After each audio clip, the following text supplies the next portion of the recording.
Eu acho que daqui uns 15 anos a gente vai conseguir ver, de fato, o quão importante foi ter sentido essa dor hoje. Entendeu? Eu acredito nisso também. Acho que você tem razão. Vai ser sei lá, se vai ser um marco, se vai ter algum livro de história essa porra, porque isso aqui foi muito grande, envolvendo, sei lá, um comunicador. Sim. E eu não sei, cara, eu chuto que vão ter repercussões longevas, né? Tipo assim, vai ser um momento importante para a discussão da liberdade de expressão. E todo esse negócio que a gente falou do povo tá muito raivoso e se identificar com o primeiro pensamento que vem, e julgar tudo, o poder da mídia, o poder do Twitter e tudo mais. Eu acho que as pessoas vão começar a pensar um pouco sobre isso. Vão entender que existe também essas coisas que a gente falou hoje aqui. Vão só entender que isso é uma realidade também, essas ideias que a gente está falando aqui. Porque não existia essa discussão no Brasil. Ninguém falava sobre isso. Quando o Felipe Neto falou do Chomsky lá, eu fiquei, caralho, o Felipe Neto tá ligado nessas ideias? Pra tu ver como eu me sentia muito sozinho nessas ideias. E pra mim era mais eu e o pessoal da comédia que conhecia essas histórias de liberdade de expressão. A história do Lenny Bruce, que é um comediante que foi preso várias vezes por falar coisas obscenas. Ele é preso muito e por causa dele a liberdade de expressão é o que é nos Estados Unidos. Então, Nossa, eu não quero ser preso, não quero que chegue nesse nível. Eu acho que não tem mais como. Sabe que essa história do Lenny Bruce é muito interessante, né? Porque lá era proibido fazer... Era proibido ser artista sem licença e era proibido falar palavras obscenas, boquete, cu, esse tipo de coisa. Era proibido. Não podia. Era um ato obsceno. E aí, esse cara, ele sempre foi um disruptivo, né? Ele falava as coisas que não podia falar. A palavra N, por exemplo, que não pode se falar... Ele tem um texto maravilhoso que ele fica usando essa palavra N sem parar na frente de um homem negro.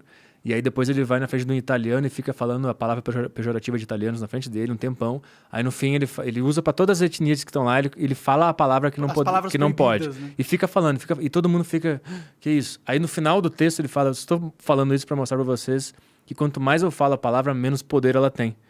E todo mundo, caralho, é verdade. Porque a primeira vez que ele falou a palavra N, o cara fez assim. Sim. Aí ele falou a segunda, já não teve tanto poder. A terceira, aí até ele faz umas piadas assim, se o nosso presidente falasse... Eu não posso falar porque a gente tá no Rumble, essa palavra não sei se pode falar, mas a piada é a seguinte, se o nosso presidente chegasse a público e falasse, esses são os meus, palavra N, e essa palavra fosse falada naturalmente, ela ia perder o poder discriminatório que ela tem. Esse é o ponto dele. E por causa disso ele se fudia, porque ele estava usando a palavra que não podia. O Joe Rogan se fudeu por causa disso, né? Mas tipo, o Joe Rogan estava discutindo o uso da palavra, né? O Lenny Bruce, ele usava a palavra para mostrar que o poder dela não estava na palavra, estava na proibição. Então, quanto mais tu proíbe uma palavra, mais poder ela vai ter.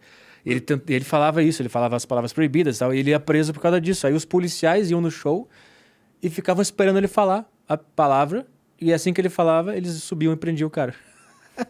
E aí, tanto que tem vários trechos dele no YouTube aí, que ele fica brincando com isso. Ele vai falar a palavra proibida, ele para, só que todo mundo sabe a palavra que ele ia falar e todo mundo ri. Ou seja, não adiantou nada, a palavra tá na cabeça das pessoas. E ele se fudeu demais por falar coisas obscenas, por falar coisa contra o governo. Ele foi preso. E aí ele batalhou, ele morreu durante um processo judicial lá. O meu ponto era, depois de um tempão, o governo americano fez uma carta de perdão ao Lenny Bruce, por entender que fizeram cagada. Ele morreu, mas não morreu porque mataram ele. Ele morreu de overdose de morfina numa banheira porque ele não tinha mais como lutar contra o sistema. Ele foi processado muito, assim. Ele foi proibido de se apresentar em clubes de comédia nos Estados Unidos inteiro. Só sobrou um em São Francisco que ele podia fazer ainda. E aí o governo em cima processando por uso de palavras proibidas.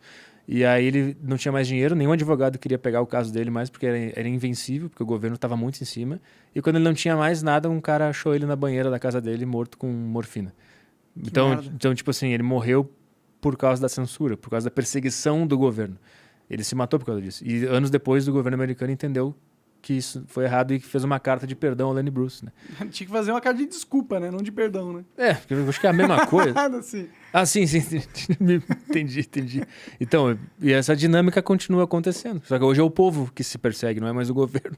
É muito doido isso. Muito doido mesmo, cara. Que loucura. Então, essa história desse cara foi muito importante para os Estados Unidos, porque ele é considerado o cara que, se não fosse ele, não ia existir nenhum comediante que a gente gosta dos Estados Unidos. Porque ele brigou pela liberdade. Ele abriu a porta da liberdade para serem ditas coisas que antes eram proibidas pelo Estado. E a partir dele surgiu o Louis C.K., George Carlin. O George Carlin era da mesma geração ali, foi preso também algumas vezes.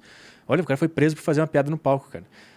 Então, por causa dele, tudo tudo é bom lá. Então eu acho que cada história tem os seus expoentes da luta. Eu acho que está acontecendo agora, guardadas as proporções, é mais ou menos isso. Pode crer. Cara, é muito interessante isso. É muito interessante mesmo. Eu enxergo que pode ser que esteja acontecendo isso mesmo. Só não queremos acabar numa banheira doidão de morfina, né? Morto de morfina, na real. Morreu bem, né? Morfina. Morreu sem sentir nada, né? Só sentindo prazer, né? Mas morreu, né?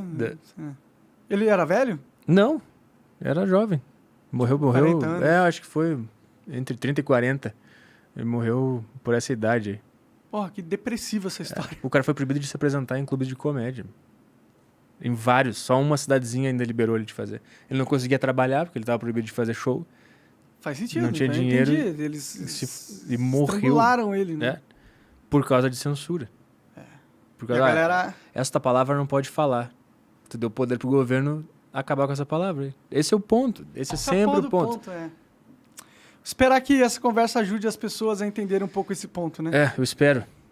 Porque as pessoas só querem fazer a sua arte, a sua conversa. Ninguém quer matar ninguém, ninguém quer cometer crime, ninguém quer fazer isso, cara. Os caras que querem cometer crime, eles não estão num podcast falando sobre isso. Eles são famosos. Eles estão numa casa agora, organizando ou destilando ódio, seja lá quem for, cara. Eles não estão... Que ideia é essa, né? Que o cara vai aparecer publicamente e sair falando, assim. Isso é muito doido, cara. Muito doido. É muito doido. Você acaba de assistir um corte do Monarch Talks. Agradeço demais, mas se você quiser ver o vídeo na íntegra e acompanhar ao vivo todas as transmissões, você tem que ir lá no rumble.com/monarch para não perder nada. Segue a gente lá.